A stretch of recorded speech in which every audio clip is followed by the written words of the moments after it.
Carta de Paulo aos Filipenses, 3º capítulo, verso 17 até o 21 somente.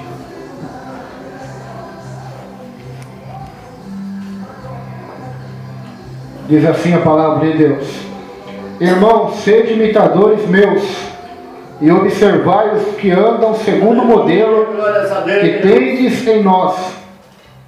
Pois muitos andam entre nós, dos quais repetidas vezes eu vos dizia, e agora vos digo até chorando, que são inimigos da cruz de Cristo.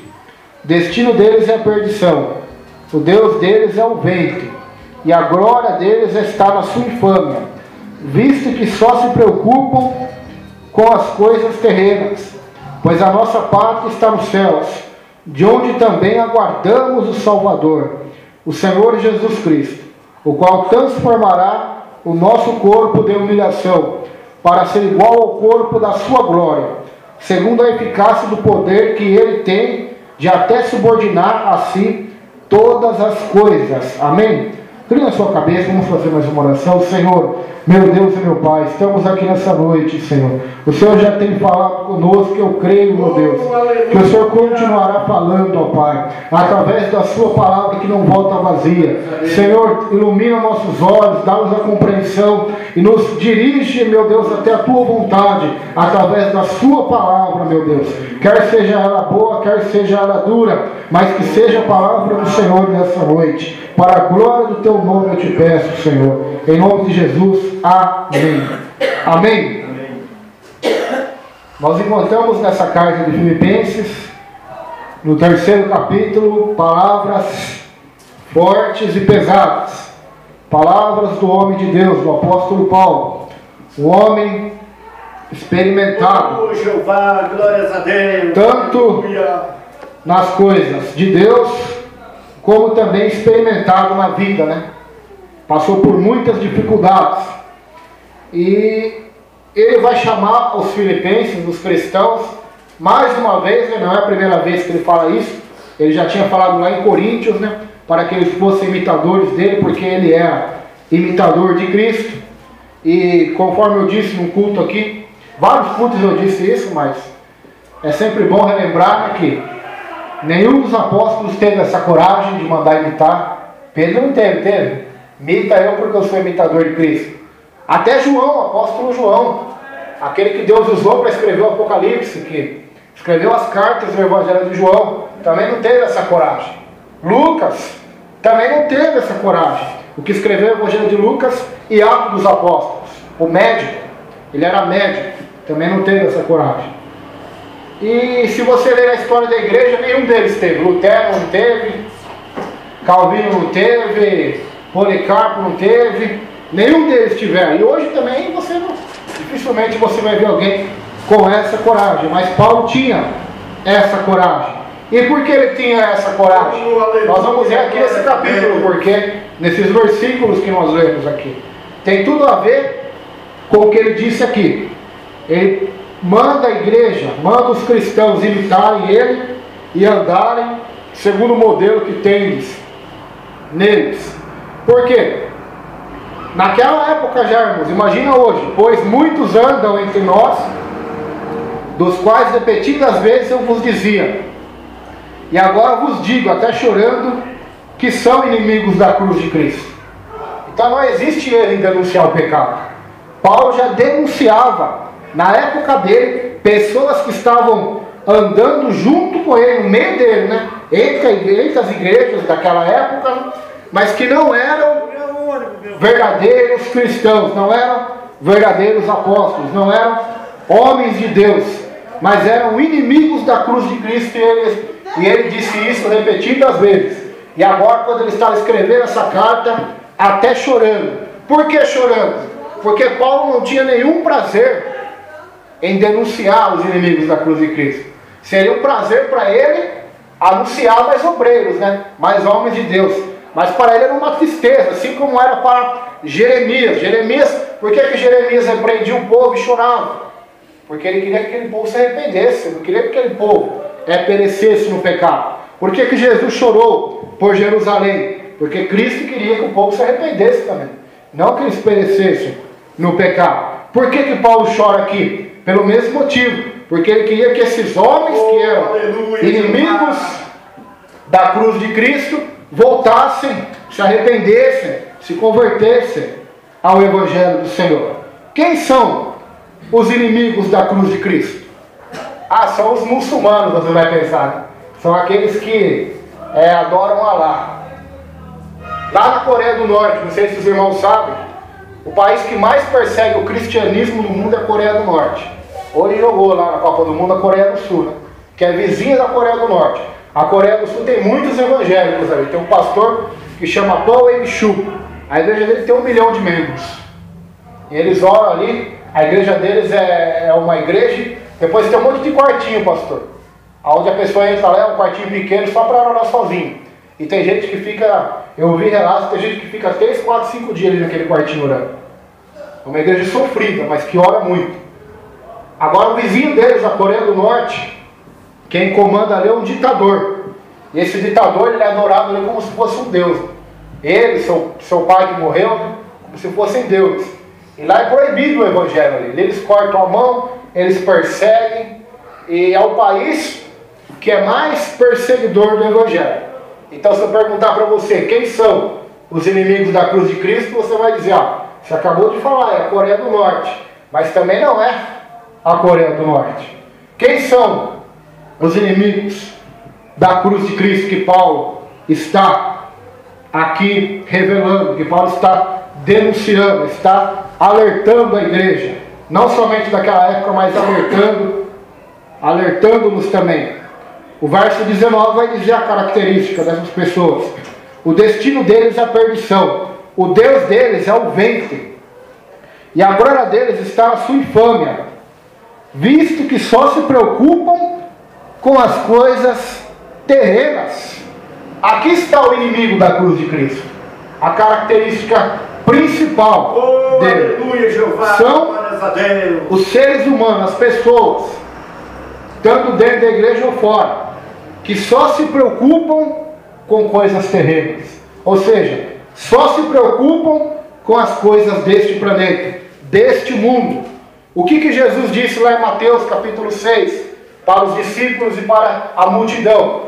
Vocês se preocupam com o dia de amanhã, basta cada dia o seu mal. Vocês se preocupam só com essa vida, o que vão comer, o que vão beber, com o que vão se vestir. Mas eu vos digo, busquem primeiro o reino de Deus e a sua justiça, e as demais coisas serão acrescentadas. Ou seja, ele está denunciando aquela vida que aquele povo tinha.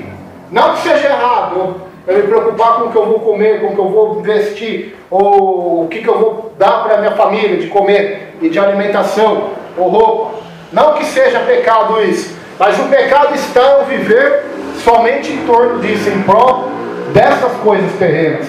Pois a vida de um homem não consiste nas coisas terrenas somente. O próprio Cristo vai ensinar. Chegou dois irmãos até ele e perguntaram para ele sobre uma herança. E Jesus repreende aqueles homens, dizendo: olha, quem me constituiu juiz sobre vós? Acautelai-vos, ele vai dizer, porque a vida de um homem não consiste nos bens que ele possui. Ou seja, os bens materiais vai ficar aqui, irmãos. Por isso que Jó dizia: eu vim nu e vou nu. Por isso que ele não desanimou na provação, porque ele tinha consciência disso. Ele tinha consciência que a vida dele era de Deus, e que tudo que ele tinha era de Deus, e que também ele não ia levar nada. Por isso que aquela prova não abalou a fé de Jó, porque ele tinha essa consciência. Paulo a mesma coisa, porque que as lutas que ele passou não abalaram a fé dele, porque ele tinha a cruz de Cristo sobre ele, e não as coisas terrenas. Porque se ele fosse um homem voltado para as coisas terrenas, em busca do prazer, do sucesso, da fama, do dinheiro, do status, com certeza nem na Bíblia o nome dele estaria. Ele seria mais um dos milhares e milhares que são inimigos da cruz de Cristo. Ou seja, são pessoas que se preocupam só com coisas terrenas. Ou seja, só se preocupam com as coisas dessa terra. E olha o alerta que Jesus Cristo deu sobre isso. Em Lucas, Evangelho de Lucas 17, se você quiser acompanhar o alerta aí, ó. Evangelho de Lucas, capítulo 17, verso 26. Olha o alerta que Jesus vai dar sobre à sua volta e sobre a geração que vai estar vivendo na sua volta, antecedendo a sua volta. Olha lá, Evangelho de Lucas 17, 26. E como aconteceu nos dias de Noé, assim será também nos dias do Filho do Homem, na minha volta. Comiam, bebiam, casavam e davam-se em casamento, até o dia que Noé entrou na arca e veio o dilúvio e consumiu a todos. Como também da mesma maneira aconteceu nos dias de Ló. Comiam, bebiam, compravam, vendiam, plantavam e edificavam. Mas no dia que Ló saiu de Sodoma, choveu do céu fogo e enxofre, consumindo a todos. Assim será no dia que o Filho do Homem se há de manifestar. Percebeu aqui o que Jesus está dizendo? Casamento não é pecado. Não é isso que Jesus está dizendo. Comer, beber, também você tem que comer, senão você vai morrer, não vai? Comer, beber, comprar, edificar, se você é comerciante, ou se você vai comprar um carro, uma casa, ou se você tem fazenda, vai plantar, também não é pecado. Mas onde está o pecado aqui então? O pecado está nisso. Está no que Paulo está dizendo. Visto que só se preocupam com as coisas terrenas. Jesus está dizendo, quando eu for voltar, as pessoas vão ser igual à geração de Noé. Não estão preocupadas com o dilúvio. Vão ser igual às pessoas de Sodoma e Gomorra. Não estão preocupadas com a vida espiritual, com a salvação, com uma vida de arrependimento. Elas estão preocupadas só em comer, beber, comprar, vender, plantar, edificar e casar. Só estão preocupadas com coisas terrenas. Então você vê o poder dessas declarações e a ligação que esses dois textos têm. Pessoas que só pensam nas coisas terrenas. E não é o retrato, se você parar para pensar agora, não é o retrato da nossa geração esse? Amém. Tudo hoje gira em torno disso. Amém. Do comércio, Dia dos Pais, Dia das Mães, Natal, Ano Novo, Dia das Crianças, Páscoa. Até mesmo as festas que eram para ser cristãs se tornaram comércio. Páscoa, Natal, presente, Páscoa, ovo de Páscoa. Se você vê as pregações que são pregadas em grandes cultos de grandes igrejas na televisão e em muitos locais, é uma pregação que gira em torno somente das coisas terrenas, somente das coisas materiais, somente da prosperidade terrena, como se isso fosse trazer uma felicidade ao homem. A felicidade ao homem, vou dizer para você, não é a esposa que vai te dar, não é o marido que vai te dar, não é o dinheiro que vai te dar, não é o casamento, não é uma casa própria, não é um carro zero. Isso não traz felicidade ao homem. Isso é ilusão. O que traz felicidade ao homem, o que completa o homem, o que completa a mulher, se chama Jesus Cristo. Amém. Ele completa o homem. Ele é o único que pode completar cada ser humano desse planeta. Se você está tentando ser completo em alguém ou em alguma coisa, você vai passar a vida inteira decepcionado. Por quê? Porque o único que completa, que realiza, que enche e preenche o homem é Cristo Jesus. O resto é somente as bênçãos que Deus dá. Mas o único que realiza, que preenche o homem é Cristo. Então a nossa geração é essa geração. Uma geração que se preocupa. Vai nos mercados para você ver a comida, a bebida. Quanto que vende? O Lucas já trabalhou, já sabe disso. Eu já trabalhei. Os irmãos que vai, as irmãs que vai fazer compra sabem. Vê se não é o cumprimento da palavra de Deus. Pessoas que só pensam em comer, em beber, em casar, em dar-se em casamento. Pensam em comprar, vender, plantar, edificar, pensam em prosperidade, até que o dia que vai chegar o dilúvio nessa terra, até o dia que vai descer fogo do céu de novo nessa terra, e as pessoas não vão estar preparadas, não vão estar vigilantes, não vão estar de olhos abertos. Por isso que Paulo vai dizer, essas pessoas são inimigas da cruz de Cristo. Por que da cruz de Cristo? Lembra o que Jesus disse na palavra? Ele disse assim: se alguém quiser vir após mim, negue-se a si mesmo, tome a sua cruz e siga-me. Ou seja, a cruz, nós temos o dever de tomar e seguir a Cristo. A mensagem da cruz, a palavra da cruz, que é loucura para aqueles que perecem. Por quê? Porque a cruz de Cristo, irmãos, ela vai matar todos esses desejos carnais na nossa vida. É a cruz. Por isso que Paulo vai dizer lá em Gálatas: já estou crucificado com Cristo. Não estava dizendo que ele estava pregado numa cruz igual Cristo foi, mas está falando metaforicamente, simbolicamente. A minha vida, as minhas vontades já estão crucificadas com Cristo.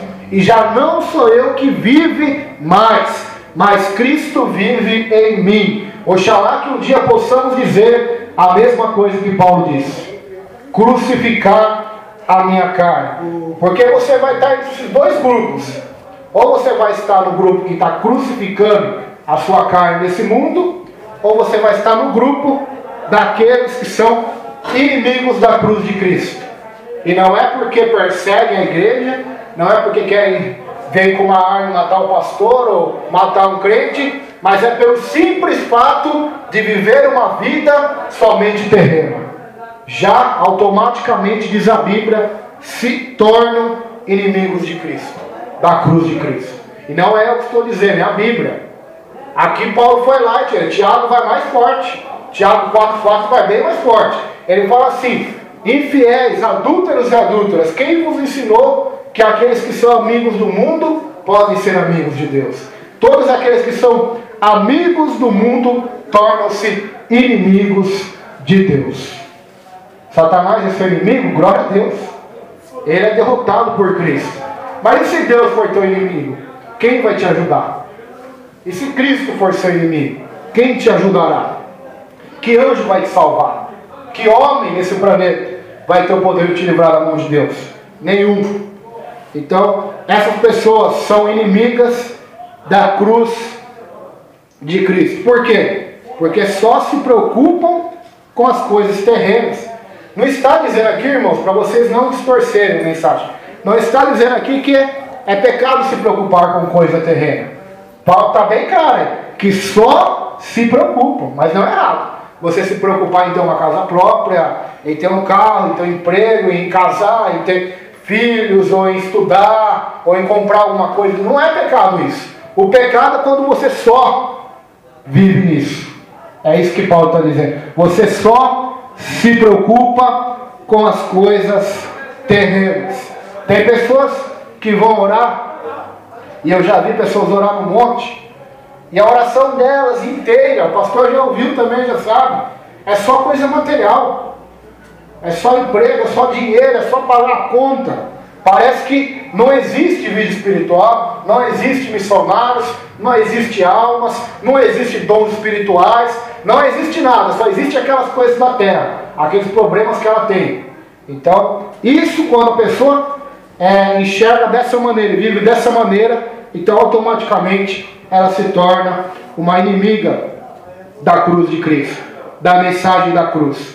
Porque a mensagem da cruz nos mostra o valor das coisas espirituais, o valor das coisas de Deus, o valor da salvação. Mostra o valor, e não o valor das coisas terrenas, mas o valor das coisas celestiais, das coisas do céu.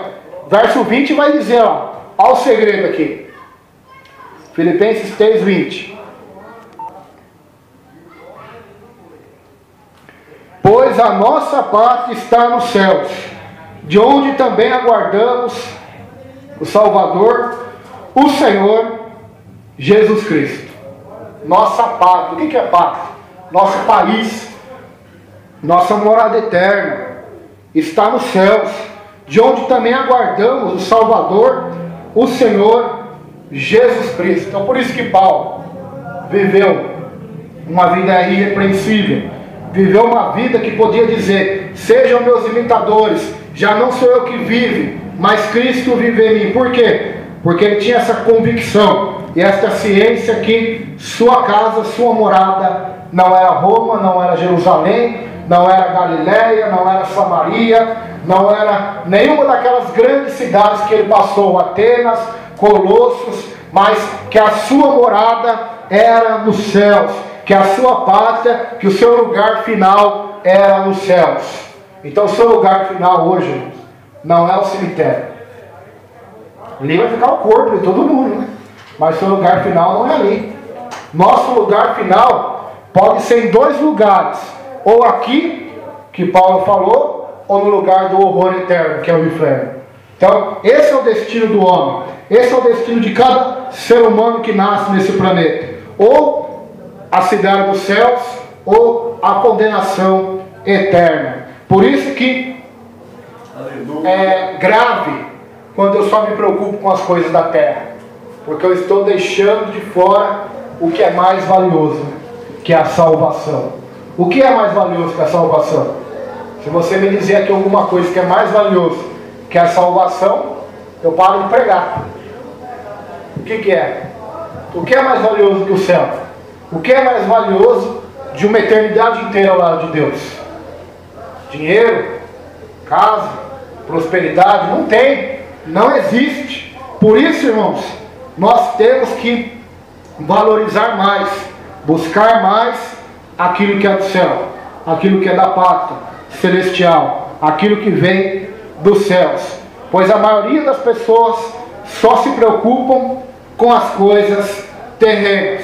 Agora, quem prioriza os céus, quem busca o reino dos céus e a sua justiça, eu vou dizer um segredo aqui: as bênçãos vão te perseguir. Não é você que vai perseguir as bênçãos, é elas que vão te perseguir. Jesus disse que vai acrescentar o que a pessoa precisa, o que o pai de família precisa, o que a dona de casa precisa, o que a mulher, o que o homem precisa, da maneira que ele buscar o reino de Deus. As demais coisas dessa terra vão ser acrescentadas. Paulo, por todas as lutas e dificuldades que passou, Paulo não morreu de fome. Morreu? Morreu de frio também?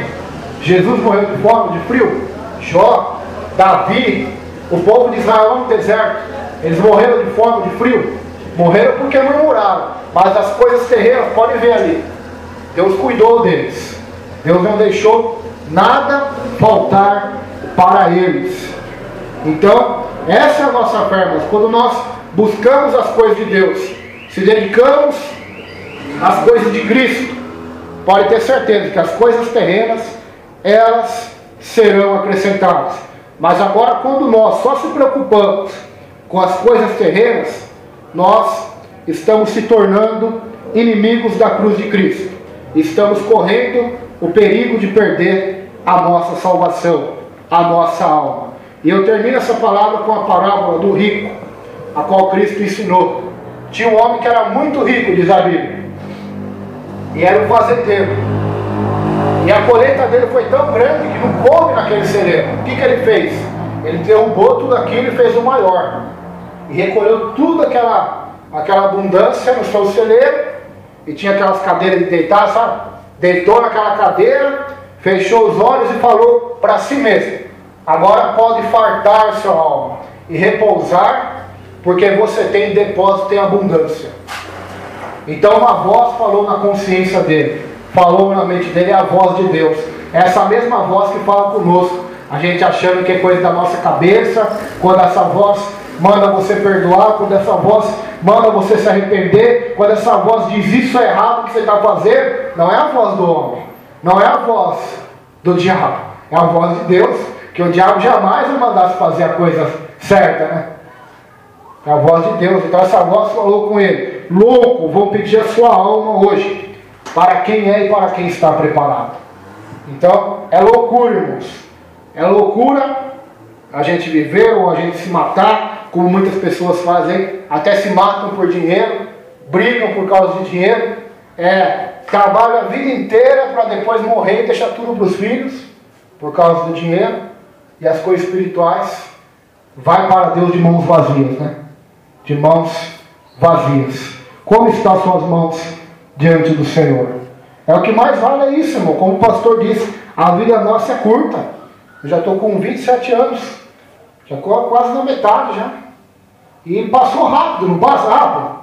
Lembra que você tinha 10 anos, 5 anos, e a vida passou rápido. E você até pensou, nossa, poderia ter feito mais para Deus, poderia ter me dedicado mais para Deus. Aí você vê que a vida passa rápido. Mas a partir de hoje, então, que a partir de hoje você possa buscar as coisas celestiais, as coisas de Deus, as coisas de Cristo. Não é do dia para a noite que você vai ter tudo o que você quer. Mas se você buscar Deus e o reino de Deus, pode ter certeza, as demais coisas Ele acrescentará na sua vida. Amém? Vamos colocar em pé, fazer uma oração nesta noite.